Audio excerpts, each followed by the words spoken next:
कौमी असम्बली से army तरमीमी bill जो है वो उसकी मंजूरी होगी और सेनेट में पहुंच गया, सेनेट से भी मंजूरी हो जाएगी।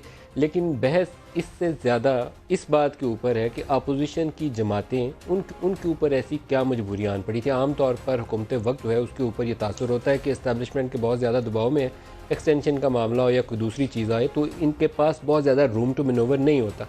इसलिए पीटीआई वैसे भी बहुत ज़्यादा जफ्फी डाल के खड़ी है, तो इन्होंने तो साथ जाना ही जाना है। लेकिन वो जमातें जो वोट को इज़्ज़त दो का नारा मारती थी, वो कहती थी कि ये इस्टेब्लिशमेंट का रोल पाकिस्तानी पॉलिटिक्स में नहीं होना चाहिए और जो लोग मुंतखब करके क़यादत आए उनको फ़ैसले करने में पूरी आसानी होनी चाहिए। उनके साथ ऐसा क्या बना कि उन्होंने अनकंडीशनल सपोर्ट ऑफ़र कर दी। इसको अपोज़ करना भी ज़रूरी नहीं था, लेकिन इसके अंदर तरामीम तजावीज़ वो ये जमातें दे सकती थी। इसको अनकंडीशनल के इन्वर्टेड कॉमास में डालना ज़रूरी नहीं था।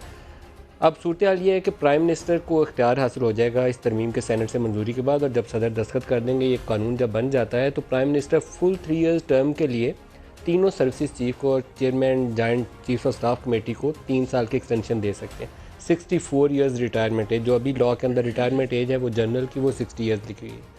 तो अब इस सूरत हाल के अंदर तजावीज़ ये भी हो सकती थी कि ये वन टाइम अपॉइंटमेंट के तौर पर कंसिडर किया जाता है। मौजूदा आर्मी चीफ को तो आप एक्सटेंशन देते हैं, लेकिन आइंदा के लिए आप लिख देते कि 2021 या 22 के बाद सनसेट क्लॉज डाल देते कि इस तरमीम का इतलाक नहीं होगा। तो आज प्रोग्राम में इसके ऊपर बात करेंगे और डिस्कस करेंगे कि सियासी जमातों के पास ऐसी कौन सी मजबूरी आन पड़ी थी। ख़ास तौर पर नून लीग के उस लंदन वाले इजलास की कहानी जो है वो बार बार दोहराई जा रही है और कई मीटिंग्स का तज़किरा आता है कि लंदन में ये डिस्कस हुआ, इस्लामाबाद में ये बात हुई। ख्वाजा असफ ने अपने साथियों से ये कहा, शाहिद खाकान, एहसन इकबाल और ख्वाजा साद रफ़ीक वो आज इजलास में क्यों नहीं थे? उनके तहफ़्फ़ुज़ात हैं तो वो क्या, और क़यादत ने उन्हें इत्मीनान में क्यों नहीं लिया?